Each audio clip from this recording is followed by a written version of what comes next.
Mina mfethu hayi ngifuna ukutshela amanga. Yeah. uNkulunkulu ngibusisile.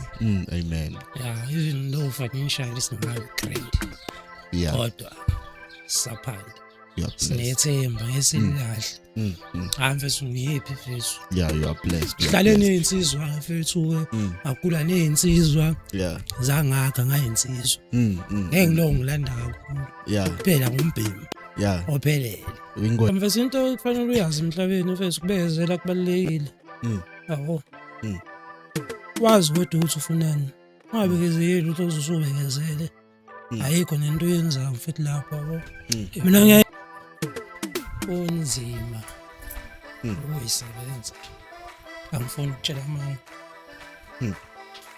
Lento lengihlezi umuntu wathi mfethu ngiyaye ukusebenza mina ngiyoqala into ukuthi ngimtshele mina emabro aqala uyeka isibani ngoba sometimes sina izodaka siyaleka.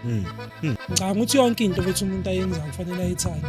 True. Noma uyithanda noma uyithanda especially umuntu omnyama bambala abakwazi ukuphila ngempilo engisho.